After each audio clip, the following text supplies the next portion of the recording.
Primeira carta de Paulo aos Coríntios, capítulo de número 10.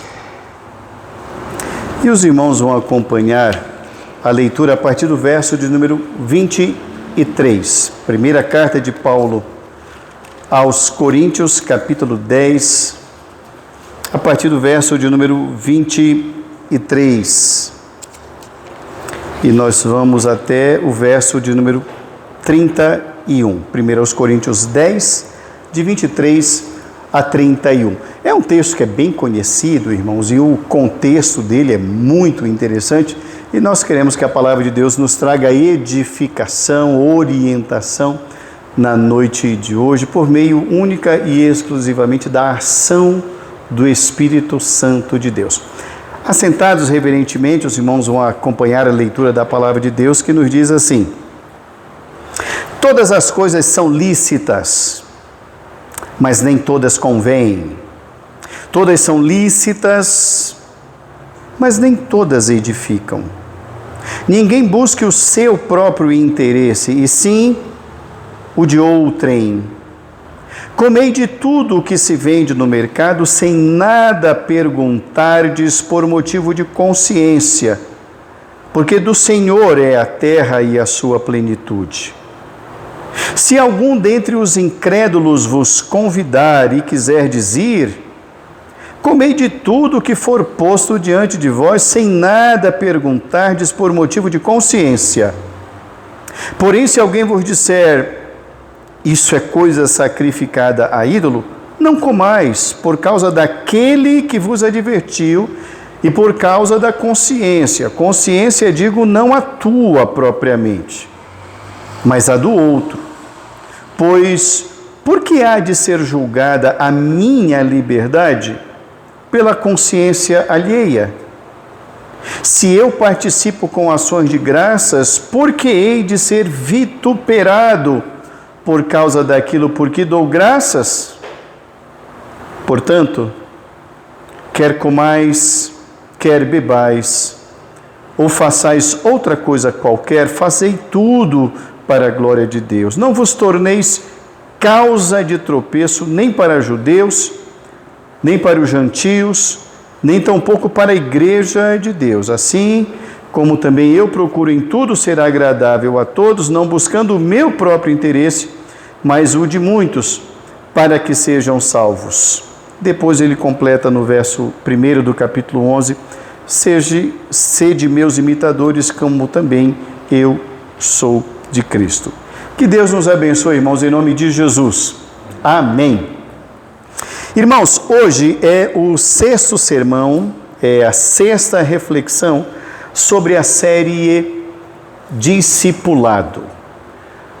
E hoje nós vamos dar uma pausa na série Discipulado, vamos retomar essa série oportunamente, mas hoje, nessa sexta mensagem, o título da nossa mensagem é Vivendo para a Glória de Deus. Vivendo para a Glória de Deus. Vamos estudar o contexto desse texto. Paulo escreve a uma igreja chamada de Corinto. Corinto era uma cidade, irmãos, importantíssima no mundo antigo. Das mais importantes. Ela tinha um porto fluvial importantíssimo nas navegações e no comércio entre o Oriente e o Ocidente. Era uma cidade próspera que já tinha passado o seu apogeu. A sua parte mais rica foi antes desse momento em que Paulo escreveu essa carta aqui. Mas era uma igreja, irmãos, que reunia muita gente de muitas línguas, muitas tradições diferentes, muitas culturas diferentes. E aí faltou uma liderança mais forte na igreja para ordenar a igreja, para estabelecer realmente o evangelho ali como deveria ser. E a igreja acabou se perdendo. A igreja de Corinto foi uma igreja, irmãos, que ela começou a descaminhar. Ela saiu do caminho. Ela procurou descaminhos. A igreja se perdeu. Então Paulo escreve 2 cartas, conforme os irmãos já sabem. Nessa primeira carta, ele dá muitas broncas santas na igreja. Desde o primeiro capítulo até o último, Paulo vai orientando a igreja sobre muitas coisas que lá não estavam caminhando bem. Então, quando a primeira carta chega, a igreja lê, observa, e aí a igreja se corrige. Então, Paulo escreve uma segunda carta. Já nessa segunda carta, já não há bronca. Por quê? Porque a igreja leu a primeira carta, percebeu que estava errada e se corrigiu. Uma das coisas que estava ali em descaminho na igreja de Corinto, irmãos, era a questão da vida cristã, a questão do testemunho. Eles entendiam lá, alguém passou por lá e começou a dizer assim: não, a vida cristã é assim, a gente vai na igreja e está tudo bem. Acabou o culto? Está tudo bem. Acabou o culto, mas você tem que ir no culto. Se você for no culto, então você tem liberdade para fazer o que você quiser. Aí está tudo bem, mas você tem que ir na igreja. Várias coisas estavam sendo ali pregadas que precisavam de conserto. Uma outra coisa, irmãos, além dessa liberdade de fazer e ter uma vida dupla, uma vida na igreja e outra vida lá fora, uma dupla identidade, havia uma outra questão. Eu posso ou não posso comer nas festas que há na cidade? A cidade de Corinto era uma cidade muito festeira, então havia muitas festas lá. E era uma cidade pagã, então as festas, as comidas eram sacrificadas e consagradas aos ídolos pagãos. E a grande questão era: eu como ou não como? Eu participo ou não participo? Se eu for lá naquela festa, lá do bairro onde eu moro, e lá tiver um carneiro muito bem assado, mas foi consagrado aos ídolos lá, dos mestres cucas de lá, eu como ou não como? A feijoada que aquele outro bairro fez lá, é consagrada, eu como ou não como daquela feijoada? A igreja começou a se dispersar, a se dividir, faltava uma orientação. É dentro desse contexto que Paulo escreve essa carta. Então ele vai dizer: gente, antes de eu falar se come ou não come, deixa eu falar uma coisinha para vocês. A gente pode fazer tudo. Todas as coisas me são lícitas. Eu posso fazer. Mas a grande pergunta é: convém fazer isso só porque é lícito? Ele continua: olha, você pode fazer de tudo, mas tudo edifica, tudo é edificante. Você ir àquela festa, vai te edificar? Ou vai levar confusão para os outros? Então ele fala: bom, então vamos falar sobre isso. Você pode ir, não tem problema. Você pode comer, não tem problema. Posso, Paulo? Pode comer. Agora ele vai estabelecer alguns critérios. Ele vai dizer: coma com ação de graças, agradeça antes de comer. É isso que ele estabelece. Mas ele vai dizer outra coisa: quando você for convidado para ir a uma festa lá do seu bairro, vá e coma tudo o que lhe servirem. Sarapatel, feijoada, peixada, buchada, o que tiver, meu querido, quer comer, coma. Mas não pergunte nada, apenas coma, agradeça a Deus e coma. Mas se alguém lhe falar: meu querido, olha, esse pato no tucupi aqui, essa peixada aqui, ela é sacrificada aos ídolos. Paulo fala: se alguém lhe disser isso, não coma. Mas por que, Paulo? Não coma não pela sua consciência, não coma pela consciência de quem lhe falou isso, para que ele não fique escandalizado. A igreja não pode ser pedra de tropeço, é o que Paulo está dizendo. Então ele vai dizer o seguinte: querido, entenda o princípio das coisas. A Bíblia diz Paulo. Não é um livro de regrinhas, posso ou não posso, vou ou não vou. Não, você não vai encontrar isso nas Escrituras. A Bíblia é um livro de princípios. Então deixa eu ensinar para vocês o princípio que rege a vida do crente. É o verso 31, e é nesse verso 31 que nós vamos basear a nossa reflexão na noite de hoje. Ele diz, vamos ler juntos? Está aqui na tela, vamos ler juntos? Portanto, quer comais, quer bebais, ou façais outra coisa qualquer, fazei tudo para a glória de Deus. O discípulo, ele vive para a glória de Deus. Por isso, o título da mensagem é Vivendo para a Glória de Deus. Quando Paulo vai tratar de todas as questões, Paulo não vai falar do que pode e o que não pode em detalhes. Ele coloca a regra. Querido, faça para a glória de Deus. A expressão glória de Deus, irmãos, é uma expressão que ela abrange muitas coisas. Aqui, em particular, tem a ver com o caráter de Deus. Aqui, nesse particular, ele está dizendo, faça tudo que reflita quem é Deus. Em outras palavras, é isso que ele está dizendo. Portanto, na noite de hoje, nós queremos ver, irmãos, alguns pontos, alguns princípios que o discípulo de Cristo, o servo do Senhor, deve nortear para ter uma vida que agrade ao Senhor, como o título da mensagem, Vivendo para a Glória de Deus. A primeira lição que nós aprendemos nesse texto, irmãos, é que a igreja de Cristo, que Paulo está estabelecendo, é que a igreja de Cristo não pode se esquecer jamais de que o seu propósito maior de vida é refletir o caráter de Deus. O propósito maior da vida do crente é refletir o caráter de Deus. O verso, irmãos, de número 31 diz, fazei tudo para a glória de Deus. E eu insisto, a expressão glória de Deus aqui significa o caráter de Deus. Então vamos entender isso aqui. O que Paulo está dizendo é, queridos, o nosso dia a dia, as coisas que nós devemos optar, eu opto por isto ou eu opto por aquilo, não importa qual tema seja, o que seja ou quando seja, eu tenho que nortear a minha decisão sabendo que o meu propósito maior é revelar o caráter de Cristo. Isso é o ponto principal. São as minhas decisões que vão refletir isso. Deus se agrada da minha presença ali naquele lugar. Aquele lugar é diferente para mim, porque o que esse lugar vai me edificar? O que tem lá vai me edificar em quê?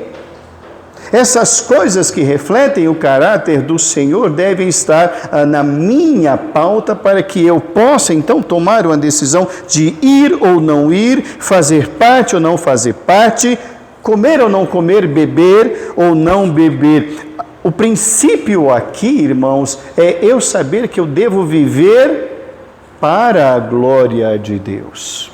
A igreja de Corinto, irmãos, conforme eu disse alguns minutos atrás, ela havia se perdido, ela se perdeu em vários aspectos do dia a dia. Falsos mestres, falsos ensinadores, falsos ensinos começaram a tomar conta da igreja e o que era para ser de santificação virou libertinagem. A igreja de Corinto tornou-se uma igreja permissiva. Tudo era permitido. Então cabia a necessidade de estabelecer os princípios e Paulo não foge a isso. Toda a vida existe para refletir a grandeza de Deus, não a nossa.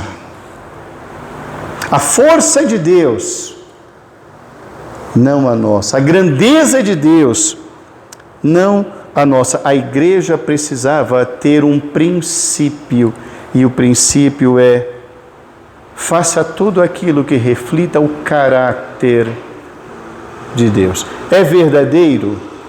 É puro? É sincero?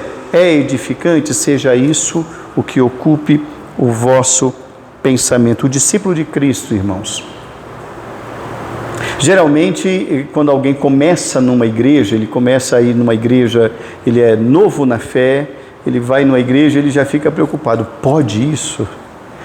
Pode aquilo? Porque a igreja passou a ser, em muitos lugares, um monte de regrinhas. Pode, não pode. Pode, não pode. Pode, não pode. E aí quem chega, quem é novo na fé, começa a se pedir. Escuta, eu posso ou não posso? Era assim que estava a igreja de Corinto e Paulo fala, para com isso. Vamos estabelecer princípios. O princípio é refletir o caráter de Cristo. Uma segunda lição que nós aprendemos nesse texto, irmãos, é que a glória de Cristo, o caráter de Cristo, o caráter de Deus, as coisas de Deus, elas se revelam nas coisas mais simples do dia. O caráter de Deus, a glória de Deus, ela se revela nas coisas mais simples do dia. Observe o verso 31. Quer comais, quer bebais, ou façais outra coisa qualquer. Observe muito bem que o apóstolo Paulo está falando de duas coisas muito simples. Depois nós vamos falar da terceira. Quer comais, quer bebais. Paulo está falando, irmãos, de coisas do dia a dia. Do feijão com arroz, do café com leite, do pão de queijo, do cuscuz. Ele está falando de quando eu entro no carro, de quando eu saio de casa, de quando eu pego um giz, quando eu abro um livro, quando eu vou fazer uma visita, quando eu vou efetuar um pagamento e alguém me dá um troco a mais. O que eu faço com aquele troco a mais, sabendo que é um troco a mais? Ele está falando de coisas do cotidiano. A vida cristã, irmãos, se dá exatamente aqui na terra. É no dia a dia dos nossos relacionamentos interpessoais, é na conversa com o filho, é no carinho com a esposa, é no afago do pai, é naquela visita para a avó, é naquele, querida, vamos passear hoje? A vida cristã se reflete em todas as coisas. Nas coisas mais simples, por vezes, irmãos, nós entendemos ou pensamos que glória de Deus ou caráter de Deus tem que vir um anjo, descer um anjo, abrir um mar e fazer coisas espetaculosas, não é nem espetaculares, é espetaculosas. E não, Paulo está dizendo, é no dia a dia, irmão. Discípulo, querido, e discipulado é no café com leite, é no dia a dia, é no conversar, é no tratar, é no chegar na hora no emprego, é no cumprir as suas funções adequadamente, é ser o exemplo ali dentre os funcionários, é aquele que tem o foco na solução e não aquele que para cada solução arruma um problema, porque como tem crente que dá problema, cruz credo, é não ser parte do problema, é ser parte da solução, é ser aquele que diz, posso ajudar? É aquele que vai aconselhar. A espiritualidade, irmãos, ela não está restrita ao culto dominical. Pelo contrário, é muito fácil ser crente dentro da igreja. Na igreja todo mundo levanta a mão, levanta os cabelos, quem tem, né? Todo mundo canta, todo mundo faz tudo dentro da igreja. O lugar mais fácil de se esconder é dentro da igreja. Mas e quando acaba o culto? Quando a porta é trancada? Quando eu entro no carro? Quando eu chego em casa? Quando eu acordo de manhã? Cadê aquela santidade toda? Cadê aquele, oh glória? Cadê? Onde estão essas coisas? E Paulo vai dizer, não, querido, é no comer e no beber. O caráter de Deus tem que se revelar em todas as coisas que fazemos. A espiritualidade do discípulo, ela permeia todos os minutos do seu dia. Comer, trabalhar, conversar, tudo deve glorificar ao Senhor. Não existe uma vida separada da vida com Deus. Nós somos do Senhor, como disse Paulo, quer vivamos ou quer morramos, nós somos do Senhor, nós pertencemos ao Senhor. Deus, irmãos, o que Paulo está dizendo é que Deus não quer apenas alguns momentos da nossa vida. Deus nos quer a vida toda. Toda a vida. Uma terceira lição que nós aprendemos com esse texto, irmãos, é que a glória de Deus se manifesta numa vida totalmente transformada. A glória de Deus se revela numa vida completamente transformada. Observe ainda dentro desse texto que ele está dizendo: ou façais outra coisa qualquer, faça para a glória de Deus, não faça para a sua glória. Não faça para provar que você é forte espiritualmente. Eu vou explicar isso. Quando Paulo está falando sobre comer ou não comer, Paulo está dizendo: se alguém disser para você, olha, essa comida aqui é sacrificada a ídolos, Paulo diz, não coma. Não coma não por você, mas para você não ser pedra de tropeço para aquele que falou. Isso é coisa sacrificada a ídolos. Ele fala, não coma, meu irmão. Nós não devemos ser pedra de tropeço. Então, você tem que demonstrar que você é uma pessoa que foi transformada. O discípulo de Cristo, ele foi transformado por Cristo. Então, o dia a dia dele, o palavreado dele, as ideias dele, a fala dele, a participação dele deve refletir essa transformação. Glorificar a Deus, irmãos, não é apenas falar, mas é viver de forma coerente com o Evangelho. Paulo, quando está estabelecendo essas coisas, ele está dizendo que nós fomos transformados pela graça do Senhor para refletir, para resplandecer esse caráter de Cristo. Então, o que Paulo está dizendo para a igreja de Corinto, em resposta ao posso ou não posso, devo ou não devo, escuta, você ir àquele lugar, está glorificando o nome de Cristo? Está dando bom testemunho? É esse o princípio que deve permear a minha decisão de ir ou não ir. Você comer aquele prato vai refletir o que de Cristo naquele lugar? É esse o princípio que deve regular a minha ida e a minha sentada naquela mesa, ou escolher este prato ou aquele outro prato. E Paulo é muito claro, Paulo é muito prático. Ele vai dizer que a vida cristã é prática quando ele diz assim: quando você for comer, coma tudo, compre tudo que se vende no mercado e não pergunte nada. Eu vou dar um exemplo. Você vai reunir a sua família, então você quer fazer um churrasco, não é? Vamos falar sobre churrasco numa hora dessa, é muito bom. Então você escolheu algumas peças, né? Um filho quer cupim, a filha quer uma alcatra, um outro quer uma fraldinha, e a gente vai então escolhendo e selecionando os cortes. Então você, com aquela lista, você vai então ao açougue. Quando você chega lá no açougue, tem todas as peças lá em exposição. Qual de nós pergunta assim: escuta, o dono daquele boi é crente? Alguém pergunta? O dono daquela alcatra ali, ele é arminiano ou ele é calvinista? Ninguém pergunta. Ele é espírita? Esse arroz aqui, né? A gente vai comprar o arroz lá, cada um tem uma predileção pela marca. Só olha, o dono dessa fazenda aqui, ele é temente a Deus? Alguém faz esse tipo de pergunta? O molho de tomate? Ninguém faz. E Paulo diz, para com isso, não faz isso, compra e acabou. Sabe por quê? Diz Paulo, porque tudo pertence a Deus.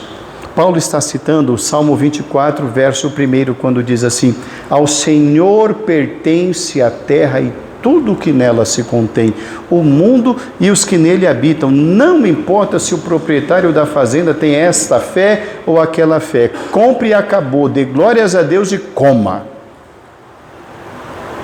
A vida deve refletir, irmãos, a nossa vida com Deus. O discípulo, irmãos, ele deve viver uma vida que entregue e que declare o caráter de Cristo Jesus. Concluindo a nossa reflexão na noite de hoje, irmãos, esse texto traz luz sobre o que é ser igreja. Ser igreja, irmãos, não é cumprir regras. Ser igreja é glorificar o Senhor. Ser discípulo, irmãos, não é posso ou não posso. Ser discípulo é dizer eu sou de Cristo.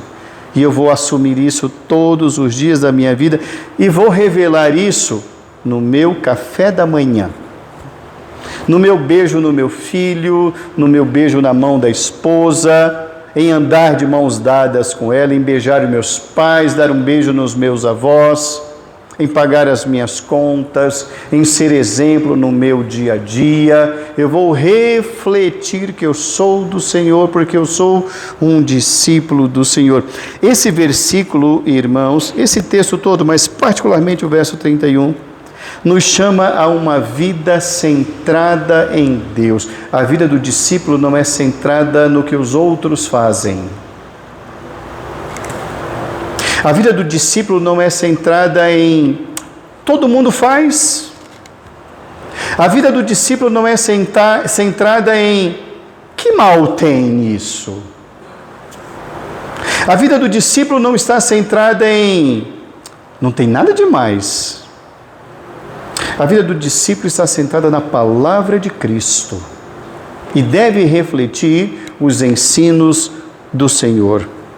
Não apenas no culto, não apenas durante os trabalhos, não apenas no domingo, mas em todas as coisas. Quer comais, quer bebais, ou façais outra coisa qualquer. Isso engloba todas as coisas.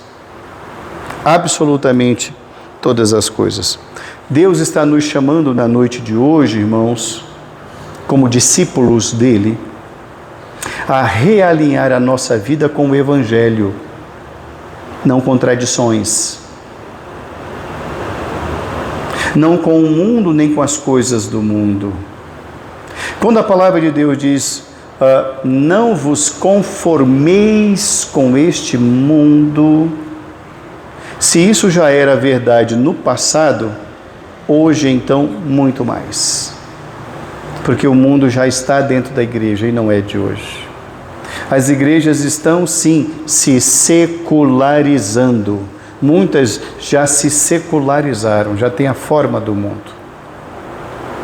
Já não tem mais forma de igreja, já não tem mais forma de Deus.